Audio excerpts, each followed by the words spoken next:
ہم بٹ کر رہ گئے، تو وہابی ہے، یہ بریلوی ہے، یہ دیوبندی ہے، یہ تبلیغ کا ہے، یہ جماعت اسلامی ہے۔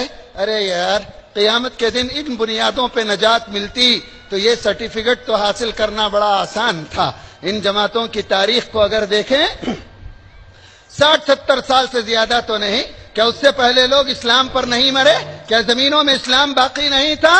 ارے دراصل بات یہ ہے کہ ہماری عبادتوں سے، ہماری ریاضتوں سے اسلام کے دشمنوں کو کوئی پرواہ نہیں ہے، کوئی پرواہ نہیں ہے۔ یہودیوں نے اس پوری دنیا کو 3 دائروں میں گھما کے رکھا ہے اور 3 دائروں میں پھنسا کے رکھا ہے۔ سب سے پہلے انہوں نے سیکولرزم کا نعرہ دیا اور کہا تمہیں اللہ چاہیے مسجدوں میں ملے گا، تمہیں فلاں چاہیے مسجدوں میں ملے گا، زندگی اور نظام زندگی سے اللہ کو نکالو، بے دخل کرو اور اس میں وہ کامیاب رہے۔ اور دوسرا نظام انہوں نے جو سود پر مبنی پوری دنیا کے کاروبار کو قائم کیا۔ نتیجہ اقبال نے نکلا، نتیجہ اقبال کہتے ہیں ارے تجھ پر آیتیں اثر کیسے کریں گی، ارے تجھ پر حدیثیں اثر کیسے کریں گی، جب تک کہ نظام یہود کا پھیلا ہوا نظام سود خاری سے تو باہر نہ نکل جائے۔ اور تیسرا نظام انہوں نے پھیلایا کہ پوری انسانیت کے سامنے سے شرم و حیا کا تصور مٹایا۔ انجام کیا نکلا؟ یورپ میں فیملی سسٹم ختم ہوا، تباہ اور برباد ہوا۔ بل کلنٹن کے وہ الفاظ نہ بھولیے جس نے کہا تھا اور چند سالوں کے اندر پورے امریکہ کی زمین پر حرامی بچوں کی بھرمار ہوگی، اس لیے کہ ہمارا فیملی سسٹم برباد ہو کر رہ گیا۔ اور یہ نظام دے کر دنیا کو کسی سے کوئی فکر نہیں تھی۔ آج بھی اسلام کے دشمنوں کو نماز پڑھنے والے، روزہ رکھنے والے، حج اور عمرہ کرنے والے اور جو ہے تسبیح ڈھکیلنے والے، نفلوں کا اہتمام کرنے والوں سے کوئی فکر نہیں ہے۔ انہیں ڈر ہے امت کے اس طبقے سے جو اسلام کو مذہب نہیں نظام زندگی سمجھتا ہے، جو آئیڈیالوجی کے طور پر جس نے اسلام کو قبول کیا ہے، جو تڑپتا ہے، مچلتا ہے اور اس دنیا سے کہتا ہے تیرا رومن لا چلا گیا، کمیونزم اپنی ہی زمین پر بے موت مر گیا، کیپٹلزم کی بربادیاں تو نے آنکھوں سے دیکھ لی۔ اس دنیا کو اگر راحت چاہیے ایک ہی راحت ہے اور وہ دین اسلام میں ہے، اور وہ دین اسلام میں ہے۔ اور یہ دین اسلام کی راحت کون پہنچائے؟ میں پہنچاؤں، آپ پہنچائیں اور آپ امت پہنچائے، لیکن یہ تو بٹ کر بیٹھ گئی ہے، تباہ ہو کر رہ گئی ہے۔ پچھلے 90 سالوں میں اللہ نے پیٹرول کی دولت سے مالا مال کیا، لیکن ان ملکوں نے دین کی نشر و اشاعت کے بجائے، اسلامی آئیڈیالوجی کو پھیلانے کے بجائے اپنے مسلک کو تھوپنے کی کوشش کی، پوری امت کو اسلام کے عظیم الشان ماضی سے ہٹایا، امت کے نوجوانوں کو بغاوت پر آمادہ کیا۔ اور جس وہ قوم اپنے ماضی کو بھول جاتی ہے وہ کبھی مستقبل کے منصوبے بنا ہی نہیں سکتی۔ لہذا آج ہمیں توڑ کر اور ہلا کر رکھ دیا گیا۔ ہماری پہچان کیا بن گئی؟ تم 8 رکعت والے ہو یا 20 رکعت والے ہو، تم 1 طلاق والے ہو یا 3 طلاق والے ہو، تم چلے والے ہو یا کانفرنس کرنے والے ہو، تم جو ہے فلاں کام کرتے ہو یا تم فلاں ہاتھ کہاں باندھو گے، وہ کہاں باندھو گے۔ ارے میرے نبی نے تو کہا من صلی صلاتنا واستقبل قبلتنا واکل ذبیحتنا، جو ہماری طرح نماز پڑھے، جو ہمارے قبلے کو اپنا قبلہ بنائے، جو ہمارے ہاتھوں کا ذبیحہ کھائے، فرمایا وہ ہم میں سے ہے۔ ہماری پہچان مسلک نہیں ہے، ہماری پہچان تحریکیں اور تنظیمیں نہیں ہیں، یہ وقت کی ضرورت اور مسئولیت کے تقاضے ہوا کرتے ہیں۔ ہماری پہچان عقیدہ توحید بھی ہے، حب نبوی بھی ہے، عظمت صحابہ بھی ہے، دین اسلام کے بھیجے ہوئے قوانین کا نفاذ بھی ہے۔ اگر ہم نے اتحاد اور اتفاق کی بات چھوڑ دی، ہماری صفوں میں دراڑ آ گئے، کیا ملا اس دنیا کو؟ آج اسلامی ممالک میں ہمارے محلوں میں ہر جگہ 2 گلی بعد ایک 4 اینٹ کی مسجد بنائی اور امت کو توڑ کر قیمہ، ٹکڑے نہیں قیمہ بنا کے رکھ دیا۔ یہ تنظیم اور اب دنیا کا کتنا عجیب تھا۔ 1917 کی تاریخ اگر آپ کو یاد ہو کہ جنگ عظیم کے بعد ان اسلامی ممالک سے خلافت ترک کو ختم کیا گیا، علامہ اقبال نے اسی وقت کہا تھا، ترک نادان خلافت کے قبا کی چاک، اس کی نادانی بھی دیکھ، اس کی عیاری بھی دیکھ، اس کی نادانی بھی دیکھ، اس کی عیاری بھی دیکھ۔ یہ امت جو پوری دنیا کے لیے رہبری کا درجہ رکھتی تھی، جزیات میں الجھ کر رکھ دی گئی۔ میں پوچھتا ہوں، اختلاف اگر یہی اختلاف ہے، عبداللہ ابن مسعود فقیہ امت ہیں، اللہ کے رسول کے پر ایمان لانے والے سابقین اولین میں ہیں، لیکن وہ کبھی رفع الیدین نہیں کیے۔ کیا دنیا کے سارے اہل حدیث مل کر عبداللہ ابن مسعود کو جہنم میں بھیج سکتے ہیں؟ عبداللہ سے کہا، یا رسول اللہ، میری گردن پر بہت سے خون ہیں، لیکن ایمان لانا چاہتا ہوں، کیا نبی کے دربار سے مجھے معافی ملے گی؟ اللہ کے رسول نے کہا، جا فرات، میں نے تجھے معاف کیا، جا فرات، میں نے تجھے معاف کیا۔ ایک عورت آئی، اس نے کہا، میں کلمہ پڑھنا چاہتی ہوں۔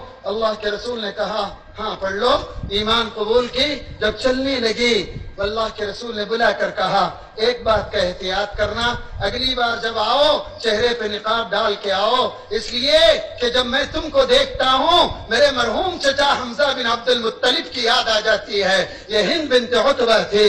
اللہ کے رسول کی خدمت میں ایک اور عورت آئی، اس نے آ کر کہا، یا رسول اللہ، میرا شوہر مکہ چھوڑ کے چلا گیا ہے اور جان کا ڈر ہے، اگر آپ معاف کر دیں تو اس کو لے آؤں۔ اللہ کے رسول نے کہا، جاؤ لے آؤ۔ اس عورت نے کہا، یا رسول اللہ، وہ مانے گا نہیں، آپ کسی کو بھیجیں۔ اللہ کے رسول نے ایک صحابی کو بھیجا۔ اس عورت نے کہا، نہیں یا رسول اللہ، کوئی نشانی دے کر بھیجیں۔ اللہ کے رسول نے اپنی پگڑی اتاری اور اس کے حوالے کی، اور جا کر صحابی جب اس کو لے کر آئے، آگے کی داستان آنے والے کی زبان سے سنو۔ وہ کہتے ہیں، میں تو اللہ کے رسول کی تلاش میں گیا، لوگ ہٹتے گئے، بادل چھٹتا گیا، میں چلتا رہا، گردن کو بار بار چھو رہا تھا کہ میرے قتل کا کہیں حکم نہ ہو جائے۔ جب میری نظر اللہ کے رسول پر پڑی، اللہ کے رسول اپنی جگہ سے اٹھ کر کھڑے ہوئے، اپنے دونوں ہاتھوں کو پھیلا دیا، فرمایا، یا خیر الراکب، اے سوار، تیرا آنا مبارک ہو، تیرا آنا مبارک ہو۔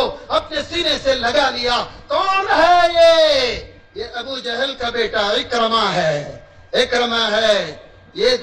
یہ سبق سکھایا ہمارے نبی نے ہم کو، اور ہم بٹ جائیں، ٹوٹ جائیں، بکھر جائیں، افراتفری کا شکار ہو کر رہ جائیں، ہماری پہچان کوئی اور بنا لے، اور جب یہ پہچان بن جاتی ہے تو آسانی سے ہم اچک لیے جاتے ہیں، اچک لیے جاتے ہیں۔ ہماری پہچان کیا ہے؟ حضرت علی اور حضرت معاویہ کے جھگڑے کو کون نہیں جانتا؟ 40,000 صحابہ شہید ہوئے۔ رومن امپائر نے خط لکھا حضرت معاویہ کو، اگر تم اجازت دو تو میں اپنی فوج بھیجتا ہوں تاکہ تم میری فوجوں کا سہارا لے کر علی کی سارے لشکر کو ختم کر دو۔ حضرت معاویہ نے اس خط کے جواب میں کیا کہا؟ اس خط کے جواب میں کیا کہا؟ اس کو سونے کے الفاظ میں لکھنے کے قابل ہے۔ حضرت معاویہ نے کیا کہا؟ اس خط کے جواب میں کیا کہا؟ اس کو سونے کے الفاظ میں لکھنے کے قابل ہے۔ حضرت معاویہ نے لکھا، اے نصرانی کتے، اگر تو سمجھتا ہے کہ علی کی اور میرا اختلاف اصل اختلاف ہے، اور اس غفلت سے فائدہ اٹھا کر اگر تو نے تیری فوج اگر علی کے لشکر پر حملہ کر دے، کان کھول کر سن، سب سے پہلا شخص تیری فوج کے سپاہی پر جو اس کی پیشانی پر ذلت کا نشان لگائے گا، وہ علی کی طرف سے معاویہ بن ابی سفیان ہوگا۔ معاویہ بن ابی سفیان۔ سوڑا کیجئے، خاندانوں میں بٹے، بستیوں میں بٹے، مسلکوں میں بٹے، تنظیموں اور تحریکوں میں بٹے، بٹتے بٹتے ہم کہیں آئٹم نہ بن کے رہ جائیں، کہیں اکائی بن کے نہ رہ جائیں۔ ایک واقعہ بتا کر میں اپنی بات کو ختم کروں۔ اس امت کو اللہ نے بڑا سینہ دیا ہے، بڑا سینہ دیا ہے۔ اللہ کہتے عمر کے زمانے میں ایک نوجوان باہر سے آیا، بوڑھے سے جھگڑا ہوا، تھپڑ ماری، وہ مر گیا، عدالت میں قصاص کا واقع ہوا۔ اس نوجوان کو مدینے میں کوئی جانتا نہیں تھا، کوئی پہچانتا نہیں تھا۔ اس نوجوان نے کہا، اے امیر المومنین، ایک دن کی مہلت دیجئے تاکہ میں اپنا کام نمٹا کر آؤں۔ کوئی ضمانت لینے کو تیار نہیں۔ حضرت ابو ذر غفاری کھڑے ہوئے، انہوں نے ضمانت لی، یہ شخص گیا، اور جو ہے دوسرے دن آنے کے وقت میں تاخیر ہوئی۔ ساجے مقتول کے نوجوان بچے حضرت ابو ذر غفاری کو اس کے بدلے قتل کرنے کا مطالبہ کرنے لگے۔ پھر وہ نوجوان آیا، حضرت عمر نے پوچھا، حضرت عمر فاروق رضی اللہ تعالیٰ عنہ نے مقتول کے بچوں سے پوچھا اب بتاؤ کیا ہے؟ مقتول کے بچوں نے کہا ہم اسے معاف کرتے ہیں۔ اور حضرت عمر نے پوچھا تم نے کیوں معاف کیا؟ تو ان بچوں نے کہا کل کو کوئی امت پر یہ طنز نہ کرے کہ امت محمدیہ ہر چیز کا بدلہ لیتی ہے، معافی کا صلہ معافی کا معاف کرنا جانتی نہیں، اور ہم نے اسی لیے معاف کیا ہے۔ ہم امت محمدیہ ہیں۔ میری ماؤں، میری بہنوں، تمہاری پہچان ہی یہی ہے۔ تمہاری چھت کے نیچے اگر دین آ جائے، تمہاری گود میں اگر دین آ جائے، دنیا کی کوئی طاقت، دنیا کی کوئی حکومت، دنیا کا کوئی منصوبہ اس ملک میں تو دور، دنیا کے کسی ملک میں اسلام کے سورج کو غروب نہیں کر سکتا۔ میری ماں، آج تو اپنے آپ کو پہچان، ایک تیری دعا عرش کو ہلا سکتی ہے، اپنے من مطابق فیصلے اتار سکتی ہے۔ تیری پہچان تیرا لباس نہیں ہے، تیری پہچان تیرا میک اپ نہیں ہے، تیری پہچان تیرے زیور نہیں ہے، تیری پہچان اسلامی معاشرے کا طریقہ ہے، نبی کی سنت ہے۔ نبی دو ہی چیزوں کے لیے لفظ احسان کا ذکر فرمایا۔ رب ذوالجلال کا ارشاد ہے بل اللہ یمن علیکم ان ہداکم للایمان، اللہ تم پر احسان جتاتا ہے کہ اس نے تمہیں اسلام کے راستے کی ہدایت دی ہے۔ یہ پہلا احسان ہے جو اللہ تعالیٰ نے بتایا۔ اگر اللہ ہم پہ رحم و کرم نہ کرتا تو آپ اور میں نہ جانے آج کس کس در کی ٹھوکریں کھاتے، کس کس کے سامنے سر جھکاتے، کس کس کی جے جے کار کرتے، کس کس کو اپنا مسیحا نفع اور نقصان کا مالک سمجھتے۔ وہ رب ذوالجلال جس نے ہمیں ہر دربار سے ہٹا کر اپنے در کا بھکاری بنایا، یہ اس مالک کا کرم نہیں تو اور کیا ہے؟ پھر اللہ تبارک و تعالیٰ کہتے ہیں میں نے دنیا کی نعمتیں تجھے دی، یہ ساری دنیا میں نے تیرے لیے بنائی۔ سورج کو اگر تو نہ رہے تو کوئی فرق نہ پڑے، لیکن اگر سورج نہ رہے تو تیری زندگی کیا ہوگی سوچ۔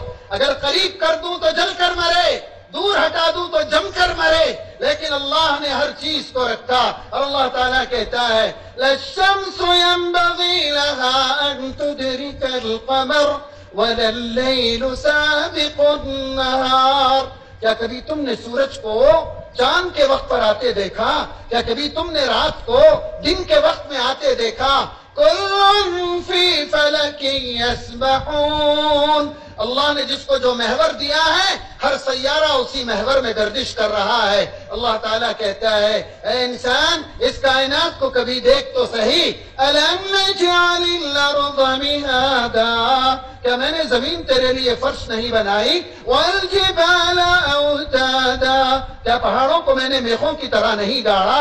وَخَلَقْنَاكُمْ أَزْوَاجًا، کیا میں نے تم سے تمہارے جوڑے نہیں بنائے؟ اللہ تبارک و تعالیٰ کہتے ہیں وَخَلَقْنَاكُمْ أَزْوَاجًا، پھر ایک ایک نعمت کا ذکر کرتا ہے۔ وَجَعَلْنَا اللَّيْلَ لِبَاسًا، رات تیرے لیے لباس۔ وَجَعَلْنَا النَّهَارَ مَعَاشًا، دن تیری روزی کمانے کا ذریعہ۔ وَبَنَيْنَا فَوْقَكُمْ سَبْعًا شِدَادًا، تیرے سر پر 7 مضبوط آسمان بنائے۔ اور دیکھ ان بادلوں کو جو پانی کی بالٹیوں کی طرح لٹکائی گئی ہے، یہ تو نے نہیں میں نے لٹکایا ہے۔ أَنَّا صَبَبْنَا الْمَاءَ صَبًّا، دیکھ ہم نے ہی تو پانی کو برسایا۔ ثُمَّ شَقَقْنَا الْأَرْضَ شَقًّا، زمین کو تو نے نہیں ہم نے پھاڑا ہے۔ اللہ تبارک و تعالیٰ کہتے ہیں وَأَنبَتْنَا فِيهَا حَبًّا، اسی سے ہم نے اناج اگایا۔ وَعِنَبًا وَقَضْبًا، انگوروں کے بیل اور سبزیاں اور ہم نے اناج اگایا۔ وَعِنَبًا وَقَضْبًا، انگوروں کے بیل اور سبزیاں اور ترکاریاں۔ وَزَيْتُونًا وَنَخْلًا، زیتون اور کھجور کے باغات۔ وَفَاكِهَةً وَأَبًّا، پھر اللہ کہتا ہے وَحَدَائِقَ غُلْبًا، گھنے باغات یہ میں نے بنائے۔ اور دیکھ ان پیڑوں کو میوے تیرے لیے اور ان میووں کے چھلکے تیرے جانوروں کے لیے بنائے۔ اللہ کہتا ہے یہ سب کچھ میں نے تیرے لیے بنایا، اور اے انسان میں نے تجھے میرے لیے بنایا۔ أَنِ اعْبُدُوا اللَّهَ وَاتَّقُوهُ وَأَطِيعُونِ، ایک اللہ کی عبادت اور جو اپنے نبی کی اطاعت، اللہ کا ڈر، اس کے لیے میں نے تمہیں پیدا کیا۔ اور اللہ تعالیٰ کہتا ہے اتنا سب کچھ تجھے دیا، دین اسلام کی ہدایت دی، اور وہ ہدایت جسے تو معمولی سمجھ کر بیٹھا ہے، حضرت نوح بیٹے کو نہیں دلا سکے، حضرت ابراہیم باپ کو نہیں دلا سکے، حضرت لوط بیوی کو نہیں دلا سکے، تیرے نبی، میرے محبوب نبی محمد صلی اللہ علیہ وسلم اپنے چچا کو نہیں دلا سکے۔ ارے یہ ہدایت تجھے بلا قیمت مل گئی ہے، اس لیے تجھے اس کی قیمت معلوم نہیں۔ ہدایت کی قیمت پوچھنا ہے، بلال حبشی سے پوچھ جس کو جلتی ریت پہ کھینچا گیا، خباب ابن ارد سے پوچھ جس کے پیٹ پہ جلتے لوہے رکھے گئے، حضرت زنیرہ سے پوچھ جس کی آنکھیں پھوڑی گئیں، ربینہ اور ام نہدیہ اور ام عبید سے پوچھ جن پر کوڑے برسائے گئے، آل یاسر سے پوچھ جن پر جو مصائب کے پہاڑ توڑے گئے۔ ارے انہوں نے تو ہدایت کے لیے قیمتیں چکائی۔ اللہ تعالیٰ کہتا ہے میں نے بلا مانگے تجھے دی، اور دوسرا احسان میں نے تجھ پر کیا، تیری تو لاٹری نکل آئی، تیری تو لاٹری نکل آئی۔ اللہ تعالیٰ کہتا ہے دوسرا احسان کیا ہے؟ اللہ کا ارشاد ہے لَقَدْ مَنَّ اللَّهُ عَلَى الْمُؤْمِنِينَ إِذْ بَعَثَ فِيهِمْ رَسُولًا۔ اللہ نے تجھ پر احسان کیا۔ اللہ کہتا ہے میں نے تم پر احسان کیا کہ میں نے تمہیں محمد جیسا رسول دیا ہے، میں نے تمہیں محمد جیسا رسول دیا ہے۔ یہ دین اسلام کی عظمت، سرور کائنات صلی اللہ علیہ وسلم کی بعثت کا مقصد ان دو آیتوں کے اندر بیان کر کے رکھ دیا گیا۔ اللہ تبارک و تعالیٰ نے اس نبی کے ذریعے پوری دنیا کو انسان اور انسانیت کا سبق سکھایا، ظلم مٹایا گیا، انصاف قائم کیا گیا، ہدایت کی روشنی لائی گئی، ضلالت اور گمراہی کے بے مہیب آسیبوں کو اور اس کے جو اندھیروں کو ہٹا کر رکھ دیا گیا۔ اللہ تبارک و تعالیٰ نے اس نبی کے ذریعے اس دنیا کو نہ جانے کیا کہہ دیا۔ اللہ تبارک و تعالیٰ کا ایک کرم اور اس کا یہ احسان کہ اللہ تعالیٰ نے اس نبی کو سید الاول سید المرسلین بنایا، اور اس کی امت کو سید الامہ بنایا۔ تمام امتوں میں سب سے زیادہ جس کو اللہ نے فوقیت دی وہ امت محمدیہ ہے، وہ امت محمدیہ ہے۔